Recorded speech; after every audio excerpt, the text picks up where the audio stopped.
consejo de esta tarde, entre la negación y la redención. Ahí, entre la negación y la redención. Y mire, la palabra de esta tarde está inspirada en la historia o en una parte.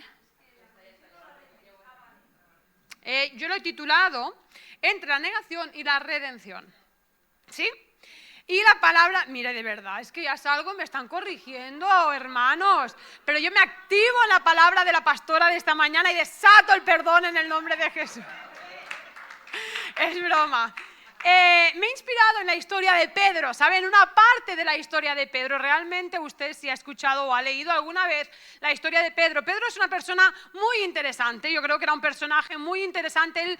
Podemos ver en su historia cómo era de las personas íntimas de Jesús. Era nombrado, llamado amigo de Jesús, pero pasa por diversas fases en su vida, en su proceso con Jesús. Vemos cómo pasa de ser amigo a negarlo, pero a su vez se arrepiente, él es restaurado y Jesús lo posiciona como líder de la iglesia. Y sabe, esto me llamaba la atención porque pensaba muchas veces los cristianos nos parecemos un poco a ese Pedro, ¿sí? Pasamos en nuestro proceso, en nuestra vida con Jesús, pasamos por diferentes etapas en las que a veces estamos más cerca y a veces estamos más lejos de Jesús, pero siempre teniendo en cuenta que Jesús es nuestro Redentor, que Jesús es lleno, es alguien lleno de misericordia. Misericordia significa amor fiel y constante, siempre dispuesto a darnos de su amor. Amén. Y mire, hay varios detalles en la historia de Pedro en los que me quisiera detenerme. Hay varios pasajes de Lucas que vamos a estar leyendo. Y es que en Lucas capítulo 22, versículo 31, podemos ver cómo Jesús le está diciendo a Pedro que Satanás le ha pedido de zarandear la fe de los discípulos, ¿sabe? Y cuando Jesús le está contando esto a Pedro, le está diciendo, pero yo he rogado por vuestra fe. Yo he estado rogando por vuestra fe. ¿Sabe? Pedro le responde a Jesús, Señor, estoy dispuesto a ir contigo no solo a la cárcel, sino también a la muerte. Estaré contigo hasta la muerte, Señor. Y Jesús le responde, ay, Pedro, Pedro, que poco sabes que antes de que cante el gallo me vas a negar hasta 3 veces. ¿Sabe? Y siguiendo en el versículo 39, dice que una vez Jesús le ha dicho esto a Pedro, dice que se fue como solía hacerlo, hacia el monte de los olivos, y los discípulos lo siguieron. Y dice que cuando llegó a aquel lugar, Jesús les dijo, orad que no entréis en tentación. Y él se apartó de ellos a distancia como de un tiro de piedra, y puesto de rodillas oró diciendo, Padre, si quieres pasa de mí esta copa, pero no se haga mi voluntad sino la tuya. Estamos en un momento en que Jesús va a ser crucificado, ¿de acuerdo? Él les ha contado a sus discípulos que va a ser crucificado, va a ser condenado a muerte. Y él, sabiendo lo que está por venir, ora diciendo, Padre, si quieres pasa de mí esta copa, pero no se haga mi voluntad sino la tuya. Y se le apareció un ángel del cielo para fortalecerle, y estando en agonía, dice que Jesús estaba en agonía, oraba más intensamente, y era su sudor como grandes gotas de sangre que caían hasta la tierra. Cuando se levantó de la oración y se devolvió a mirar a sus discípulos, los halló durmiendo a causa de la tristeza, y les dijo, ¿por qué dormís? Levantaros y orad, les repitió, orad para que no caigáis en la tentación. ¿Sabe? Continúa la historia diciéndonos que en ese momento llega Judas y varios sacerdotes del templo y capturan a Jesús y se lo llevan para la casa del sumo sacerdote. Y dice así en el versículo 54, y Pedro le seguía de lejos. Es decir, Pedro hacía un momento que le acababa de decir, Jesús, yo te voy a seguir hasta la muerte, estaré contigo hasta la muerte, pero ahora ya lo sigue de lejos, ¿sí? Dice, y habiendo ellos encendido fuego en medio del patio de la casa del sumo sacerdote, se sentaron alrededor, y Pedro se sentó también entre ellos. Pero una criada, al verle sentado al fuego, se fijó en él y dijo, también este estaba con él. Pero él lo negó diciendo, mujer, no lo conozco. Un poco después, viéndole, otro dijo, tú también eres de ellos. Y Pedro dijo, hombre, no lo soy. Yo me imagino a Pedro, él sí que debía estar sudando la gota gorda. Decía, hombre, no lo soy. Como una hora después, algunos de los que estaban por ahí le dijeron, verdaderamente también eres tú uno de ellos, porque aún tu manera de hablar te descubre. Entonces Pedro empezó a maldecir y mientras él todavía hablaba, el gallo cantó. Entonces, volviéndose Jesús, lo miró y Pedro se acordó de la palabra del Señor que le había dicho: antes de que el gallo cante, me negarás 3 veces. Entonces Pedro, saliendo fuera, lloró amargamente. Mire, hay algunos detalles en los que quiero detenerme de esta historia, ¿sabe? Porque como le he dicho al principio, muchas veces los cristianos, no aquí, pero sí en la iglesia global, hay cristianos que nos parecemos un poquitito a Pedro. Pasamos por momentos en nuestra vida en que no somos tan distintos a ese Pedro que acabamos de leer.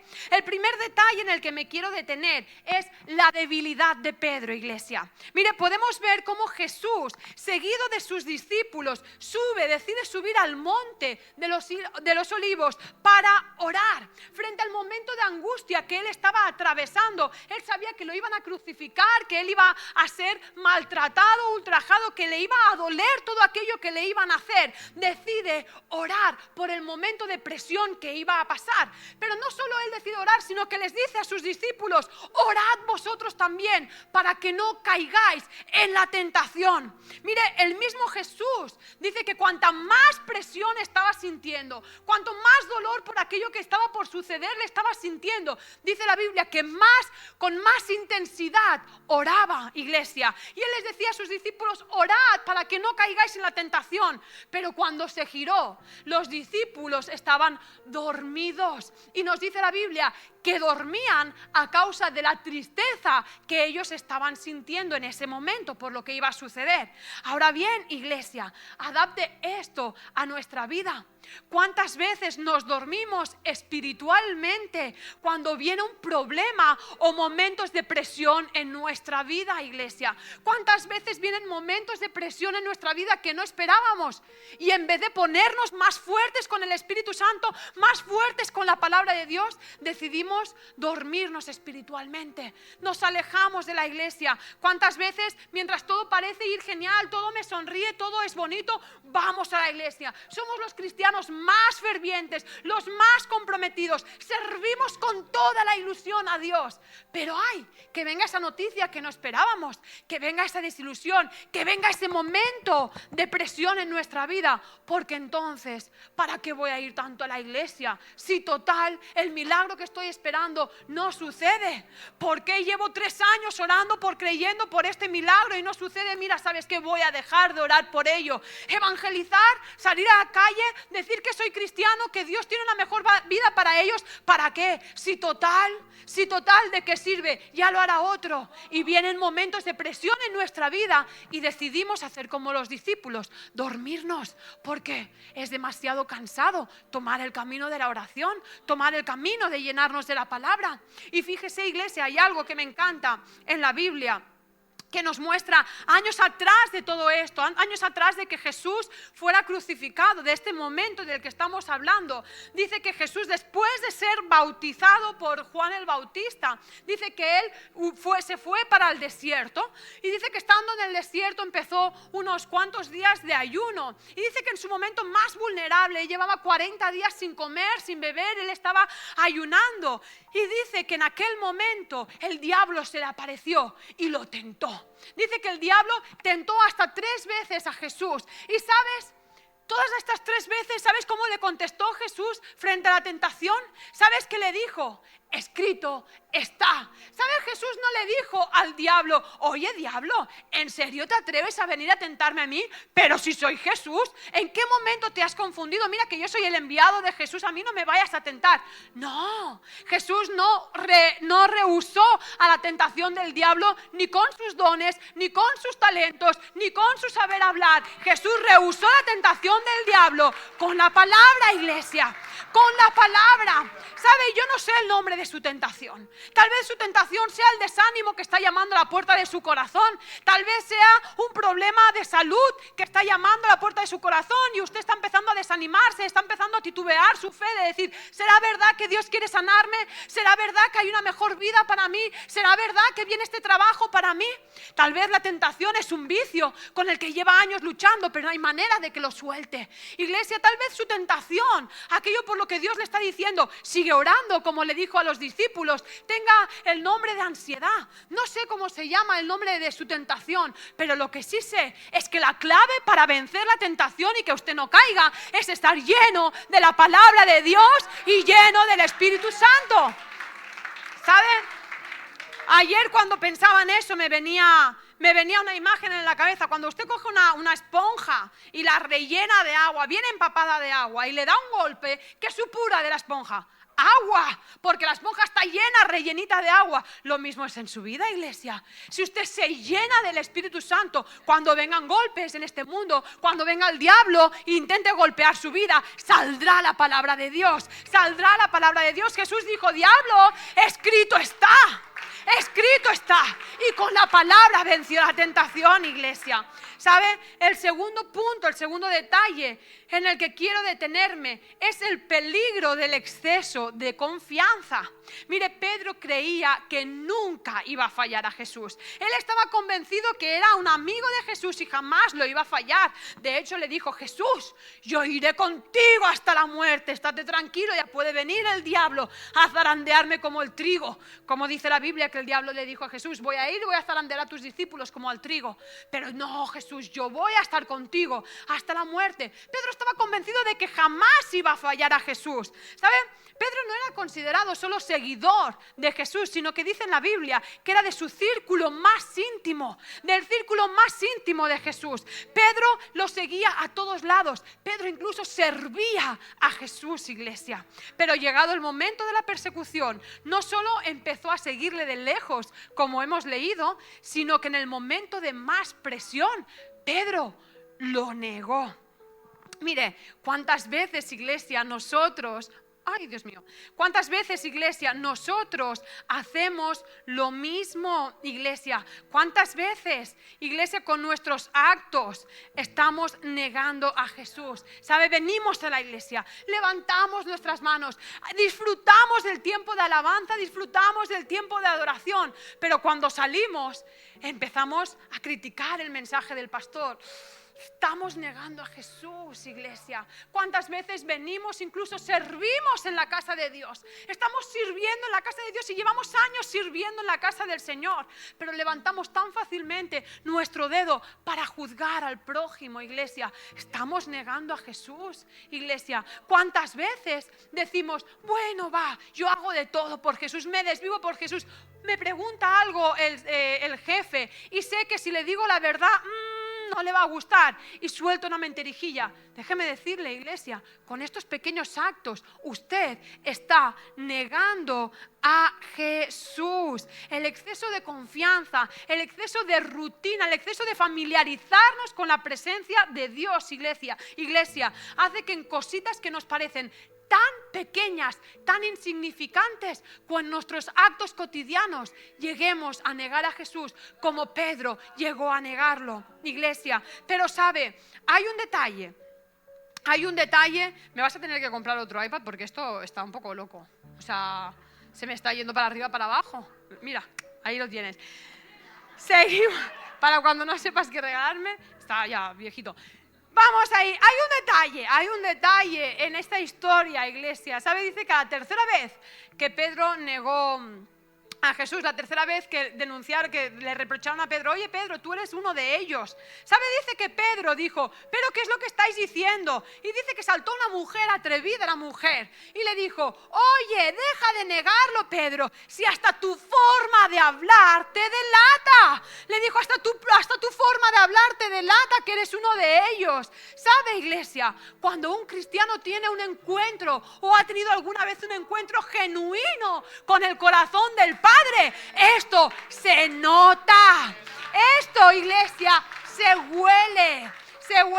No sé si a usted le ha pasado alguna vez que usa un perfume que le encanta, ¿vale? Y lo usa durante mucho tiempo, luego deja de usar ese perfume y empieza a usar otro o lo que sea. Pero cuando va por la calle y huele, pasa a alguien que usa, le viene el olor de ese perfume que usted usaba. Es como que le transporta a situaciones vividas cuando usted usaba ese perfume. ¿No le ha pasado? A mí me ha pasado, huelo y digo: uy, cuando usaba este perfume, qué bonito, como aquello, ¿sabes? Me transporta a aquello vivido. Mire, iglesia, esta debe ser la sensación que le tenemos que dar a la gente de allá afuera. Que cuando vayamos por la calle, el aroma que desprendamos sea un aroma de amor, de paz, un aroma de personas que tienen una vida de comunión con Dios, que la gente de allá afuera puede decir, uy, ¿qué es este aroma? Hasta la forma de hablar te está delatando que eres cristiano. Tu forma de actuar, tu forma de perdonar, tu forma de amar me está delatando que eres uno de ellos. Eres uno de la iglesia evangélica, eres un seguidor de Jesús. Iglesia, debemos desprender ese aroma, ese buen aroma que crea ese... ¡qué sensación! ¡Qué bonito! Necesito volver a ese perfume. Iglesia, que nuestra forma de actuar delate que realmente en algún momento de nuestra vida ha habido un encuentro con Jesús y nuestra vida nunca más ha sido la misma. Amén. Mire, el tercer detalle, iglesia, es la importancia del arrepentimiento. Tan importante, y esto es algo que nos lo sabemos de memoria, pero qué importante es saber pedirle perdón a Dios, iglesia. A veces le damos mucha importancia a pedirle perdón al prójimo cuando fallamos, pero óigame, es necesario pedirle perdón a Dios cuando le fallamos a Él. No, pero si Jesús ya lo sabe, escúcheme, pídale perdón. Es importante el arrepentimiento. Nos cuenta la historia que después de negar 3 veces Pedro a Jesús, dice que lloró amargamente. En todos los evangelios que está escrita esta historia coincide con la misma expresión. Y Pedro lloró amargamente. El significado de llorar amargamente significa llorar con arrepentimiento. Pedro al instante dice que Jesús lo miró como queriendo, o sea, yo me imagino la escena, ¿no? De Jesús diciendo, ¿pero qué estáis diciendo? No, yo no lo conozco de nada, yo no andaba con él. Y Jesús mirándole y Pedro diciendo, oh Señor, te acabo de fallar, te he fallado, y saliendo corriendo y llorando amargamente porque estaba arrepentido de lo que acababa de hacer. Iglesia, el arrepentimiento genuino nos abre la puerta de la restauración. El arrepentimiento genuino, aquel arrepentirme de decir, Señor, te pido perdón y no quiero volver a tropezar con esta piedra. Realmente no quiero, detesto tropezar siempre con la misma piedra, suspender siempre la misma asignatura. Mira, el otro día lo decía alguien, perfectos no vamos a serlo nunca, porque perfecto solo está Dios. Y a medida que la vida va pasando, hay asignaturas que tenemos que ir aprobando. Pero iglesia, una cosa es no llegar a ser perfecto, una cosa es ir tropezando a veces con piedras, pero tropiece con piedras distintas.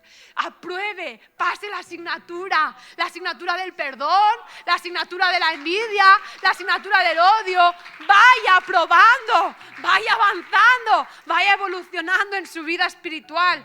Mire, en la Biblia también hay un momento que podemos ver que cuando Juan el Bautista y el mismo Jesús predicaban, vemos en muchas de sus predicaciones que siempre instaban al pueblo a arrepentirse. Siempre acababan sus sermones diciendo, arrepiéntanse de sus malos caminos. Ahora vayan y arrepiéntanse de sus malas conductas. Y sabe, iglesia, como les he dicho al principio, Dios es un Dios de misericordia.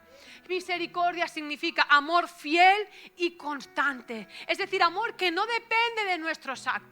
El amor de Dios es un amor que no cambia aunque nosotros fallemos, aunque nosotros caigamos, aunque nosotros tropecemos. El amor de Dios es el mismo y siempre está dispuesto a abrazarnos. ¿Sabes? Dios no se mueve de lugar. Un día un adolescente me decía, ¿sabes, Ruth? Yo era una persona que oraba muchísimo y amaba venir a la iglesia y darlo todo en la iglesia, pero luego me empecé a juntar con malas influencias y empecé a hacer cosas que no estaban bien. Y esta persona me decía, y ahora vuelvo a intentar acercarme a Dios, vuelvo a intentar orar cuando estoy sola en mi casa, pero siento que Dios no me escucha, me decía. Siento que Dios está tan lejos, entonces me siento tan mal que lo dejo estar porque pienso, total, con todo lo que he hecho, ya Dios no me escucha. Dice, porque es que lo siento lejos. Y sabe, iglesia, le dije, hay un punto de inflexión entre tu relación con Dios, entre tú y Dios, y es el arrepentimiento.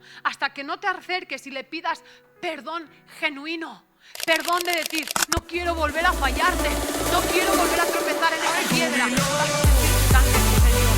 Necesitas acercarte a Dios y pedirle perdón. Y cuando cuando hagas esto, volverás a acercarte tú a los brazos del Padre, porque sus brazos no se han marchado, sus brazos no han bajado, su amor sigue siendo el mismo por ti, sigue estando enamorado de ti, le dije, pero eres tú la que te has alejado. Necesitas pedirle perdón para volverte a acercar al Padre, iglesia. ¿Sabes? Una de las tácticas del diablo, iglesia, una de las mejores tácticas del diablo es hacerte sentir o hacernos sentir no merecedores del perdón de Dios, hacernos sentir culpables por todos nuestros errores. Y tristemente hay gente en las iglesias que vienen y tienen como rutina al congregarse, pero viven alejados de Dios porque nunca han tenido la humildad de decir, Señor, si en esto te he fallado, te pido perdón. Y sabes, hay veces que no nos damos cuenta de nuestros errores porque estamos sumergidos en este mundo y es inevitable que hayan errores que nos pasen, haya momentos que con nuestras actitudes, que con nuestros actos neguemos a Dios, pero nos pase desapercibido. Pero escúcheme algo muy importante, y yo siempre se lo digo a los adolescentes, es que con un corazón humilde, nunca perdamos la humildad de nuestro corazón, de postrarnos a solas en nuestra habitación, en el coche o ahí donde usted quiera, postrarse y de pedirle al Espíritu Santo que le muestre en qué cosa está usted negando a Jesús, para que cuando se lo muestre usted pueda decir, perdóname, perdóname, Señor, porque te he fallado con este impulso, te he fallado con este mal pensamiento, te he fallado con este desánimo, te he fallado con este carácter. Perdóname, y volver a los brazos del Padre, iglesia. Amén. Y el cuarto punto dice que la gracia supera el fracaso, iglesia. ¿Sabes? Jesús sabía que Pedro lo iba a negar. Jesús lo sabía. Jesús sabía que Pedro lo iba a negar. Incluso le advirtió, oye Pedro, ¿me vas a negar? No, Jesús, te voy a seguir hasta la muerte. Ay, Pedro, yo me imagino a Jesús que lo sabía, debía pensar, Pedro, como decíamos el otro día. Y no, Jesús, te voy a seguir hasta la muerte. Dice que Jesús lo advirtió. Y aún así, Pedro lo negó. Pero sabe, Jesús no lo rechazó. Yo no imagino la mirada esa que dice la Biblia, que Jesús se echó y miró a Pedro. Yo no lo imagino con una mirada rencorosa, ni tan solo con una mirada de odio, ni tan solo con un, te lo dije, Pedro, me ibas a fallar. No, lo imagino con una mirada de amor diciendo, no pasa nada. Te sigo amando igual, Pedro. Te sigo amando y te sigo esperando en mis brazos. Y Pedro llorando, arrepentido. ¿Sabe, iglesia? Pedro experimentó la gracia restauradora de Jesús. ¿Sabe? Dice que Pedro era amigo de Jesús, luego lo negó, luego se arrepintió. Jesús lo restauró y luego lo posicionó. Iglesia, déjeme decirle algo, y es que la gracia de Dios es siempre mayor que cualquiera de nuestros errores, iglesia. Siempre es mayor. Mire, en Romanos 5:20 dice, pero donde abundó el pecado, sobreabundó la gracia. Y me apunté algo que me encanta, dice, la gracia de Dios es más grande que tu pasado, más profunda que tu error y más fuerte que tu caída. Iglesia, la gracia de Dios es más grande que tu pasado, más profunda que tu error y más fuerte que tu caída. Su gracia es el favor inmerecido de Dios. Lo único que tenemos que hacer nosotros es estar dispuestos a recibir la iglesia. Ahora bien, fíjese en Tito, capítulo 2, versículo 11 y 12, dice, la gracia de Dios para dar y perdonar es ahora pública. La salvación y perdón está disponible a todos, nos dice. Nos muestra cómo dejar atrás una vida impía e indulgente y cómo adoptar una vida llena de Dios y lo que le honra. Esta nueva vida comienza a través de la gracia y nos abre el apetito para el glorioso día en que aparezca nuestro gran Dios y Salvador, Jesucristo. Él se ofreció como sacrificio para liberarnos de una vida oscura y rebelde, llevándonos a esta vida buena y pura, haciéndonos un pueblo del que Él pueda enorgullecerse, lleno de energía para andar en bondad. ¿Sabe, iglesia? La gracia, en otras palabras, no debe ser una excusa para seguir pecando. Amén. Dice que la gracia de Dios es para que a partir de haberla recibido empecemos a andar una vida de bondad, una vida pura, una vida bien encaminada. Muchas veces confundimos la gracia de Dios. Bueno, peco y bueno, como Dios me va a perdonar, adultero, pero bueno, como la gracia de Dios, mañana vuelvo a adulterar, pero bueno, la gracia del Señor. No, escúcheme, la gracia del Señor no es una excusa para usted poder seguir pecando. Más bien, hemos errado, recibimos el perdón de Dios porque nos arrepentimos, nos restaura, pero eso debe llevarnos a vivir una vida de agradecimiento, una vida de obediencia a la palabra y una vida con una nueva identidad basada en la palabra de Dios, iglesia. Amén. Y quiero acabar con un pasaje en Hebreos 4:16 que dice así, dice: acerquémonos pues llenos de confianza a ese trono de gracia, pudiendo estar seguros. Qué bueno, iglesia, cuando uno puede estar seguro, ¿sabe? Yo me venía a la cabeza cuántas veces me había portado mal en mi casa, cuántas veces la liaba. No, ya está, era vieja Ruth. Pero cuántas veces había contestado tan mal a mi madre, especialmente a mi madre, no sé qué me pasaba con mi madre, y la había contestado tan mal, y yo sabía que la había liado pardísima, y sabía que mi madre estaba tan enfadada, y yo hacía ver que me marchaba de mi casa, y nada, me iba abajo a la escalera de los bajos, ¿sabes? Y me escondía ahí pensando, ahora en algún momento mi padre me va a venir a buscar. Y, ¿sabe? Cuando yo volví a mi casa, sentía vergüenza de mirar a mi madre, porque yo sabía que la había pifiado. Pero también sabía que cuando le iba a pedir perdón, mi madre me iba a perdonar. Y la había contestado, y la volví a contestar, y la volví a liar, y volví a tropezar con la misma piedra. Pero cada vez que la liaba, yo sabía que cuando subiría le diría: mamá, perdóname, aunque un poco con regañadientes. Te costaba un poquito, pero... Pero yo le pedía perdón y acababa perdonándome, a la vista está. Amén. Iglesia, lo mismo dice, pudiendo estar seguros de que encontraremos la misericordia, el amor fiel y constante y el favor divino en el momento preciso. Iglesia, hoy es día de restauración. Si usted siente que en algo, en algún acto, en algo de su vida, usted está negando a Jesús, en algo, ese dedo juzgador, esa lengua viperina, ese impulso diabólico, si hay algo en su vida con lo que usted está diciendo, no, yo no lo conozco de nada, Jesús.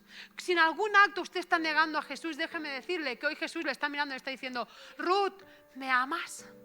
Ruth, ¿me amas? Porque además, ¿sabe? Dice que cuando le preguntó, cuando Jesús resucitó y le dijo: Pedro, ¿me amas? Dice que se le apareció a Pedro y le dijo: Pedro, ¿me amas? Y Pedro le dijo la primera vez: sí, Jesús, te amo con todo mi corazón. Le dijo: apacienta mis ovejas. Por segunda vez Jesús le dijo: Pedro, ¿me amas? Sí, Jesús, claro que te amo, lo sabes que te amo. Apacienta mis ovejas, le volvió a decir. Y tercera vez le dijo: Pedro, ¿me amas? Y dice que ahí ya triste, Pedro, que debía de ser un poquito triste, le dijo: Jesús, tú lo sabes todo, claro que te amo. Le dijo: muy bien, ahora pastorea mi ganado, pastorea mis ovejas. ¿Sabes? Jesús no solo lo perdonó, sino que lo posicionó a liderar la iglesia de Cristo aquí en la tierra. Iglesia, lo mismo es con nosotros. Si encontramos, si humildemente vemos en qué estamos negando a Jesús, hoy Jesús nos está diciendo: Ruth, ¿me amas? Cris, ¿me amas? Gala, ¿me amas? Sí, Jesús, te amo. Está bien, ahora te vuelvo a posicionar, te perdono y te vuelvo a posicionar. Sigue andando, sigue avanzando. Amén, iglesia. Así que con esto en nuestro corazón, este era el mensaje que Dios puso en mi corazón para cada uno de nosotros. Y nada, solo esto, les amo con todo mi corazón, iglesia, y ya está.